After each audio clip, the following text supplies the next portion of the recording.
Hello అండి. Welcome to my channel blissful brains. ఈరోజు వీడియోలో నేను నిన్న స్టార్ట్ చేసినటువంటి ఎరిక్ ఎరిక్సన్ యొక్క 8 స్టేజెస్ సైకో సోషల్ డెవలప్‌మెంట్‌లో ఎరిక్సన్ తెలియజేసినటువంటి 8 స్టేజెస్ గురించి చెప్పడం స్టార్ట్ చేశాను. అందులో ఫస్ట్ స్టేజ్‌గా మనం ఏం చెప్పుకున్నామంటే ట్రస్ట్ వర్సెస్ మిస్‌ట్రస్ట్. అంటే నమ్మకము, అపనమ్మకం. నమ్మకం ఎప్పుడు ఏర్పడుతుంది, అపనమ్మకం ఎప్పుడు ఏర్పడుతుంది అనేటువంటి విషయాన్ని నేను నిన్నటి వీడియోలో చెప్పడం జరిగింది.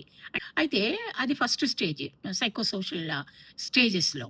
సెకండ్ స్టేజ్ ఎరిక్సన్ ప్రకారం ఏంటి అంటే ఆహ్, ఇది 1 ½ ఇయర్స్ నుంచి 3 ఇయర్స్ వరకు ఉంటుంది ఈ సెకండ్ స్టేజ్. ఈ సెకండ్ స్టేజ్‌లో ఏముంటదంటే autonomy versus shame and doubt.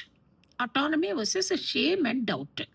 అయితే బిడ్డలో ఏ పరిస్థితుల్లో అటానమీ డెవలప్ అవుతుంది, ఏ పరిస్థితుల్లో డౌట్ ఏర్పడడం అనేది జరుగుతుంది. స్టేజ్‌లో 1 ½ ఇయర్స్ టు 3 ఇయర్స్‌లో పిల్లవాడు కొన్ని పనులు తన సొంతగా తనంతట తాను చేసుకోవడానికి ప్రయత్నం చేస్తాడు. ఏమిటా పనులు? అది లేచి నడవడం కావచ్చు, మరి ఏమన్నా ఇచ్చినప్పుడు తనంతట తాను తినడానికి ప్రయత్నం చేయడం కావచ్చు, ఏదైనా కొన్ని వస్తువులు పట్టుకోవాలని తన సొంతగా పట్టుకోవాలని ప్రయత్నం చేయడం కావచ్చు. ఇలాంటి కొన్ని పనులు తన సొంతగా తనంతట తాను చేయడానికి ఇండిపెండెంట్‌గా చేయడానికి ప్రయత్నం చేస్తూ ఉంటాడు. మరి కొన్నిసార్లు పేరెంట్స్ ఏం చేస్తారు అంటే కొంతమంది parents they allow them to do. అంటే వాళ్ళంతట వాళ్ళు చేయాలనుకున్నప్పుడు అలౌ చేస్తారు. చేయడం జరుగుతుంది. మనం చూస్తుంటాం. అయితే కొంతమంది నో, నో, నో నువ్వు చేయలేవు.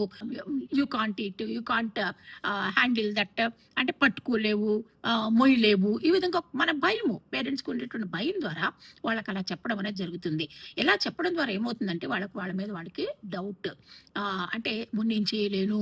ఒకవేళ వాళ్ళు అలౌ చేసి మన సూపర్విజన్‌లో వాళ్ళు గనక ఆ పని చేయడానికి అలౌ చేసినప్పుడు ఏం డెవలప్ అవుతుందంటే వాళ్ళ మీద వాళ్ళకి అంటే ఒక రకమైన నమ్మకం ఏర్పడుతుంది.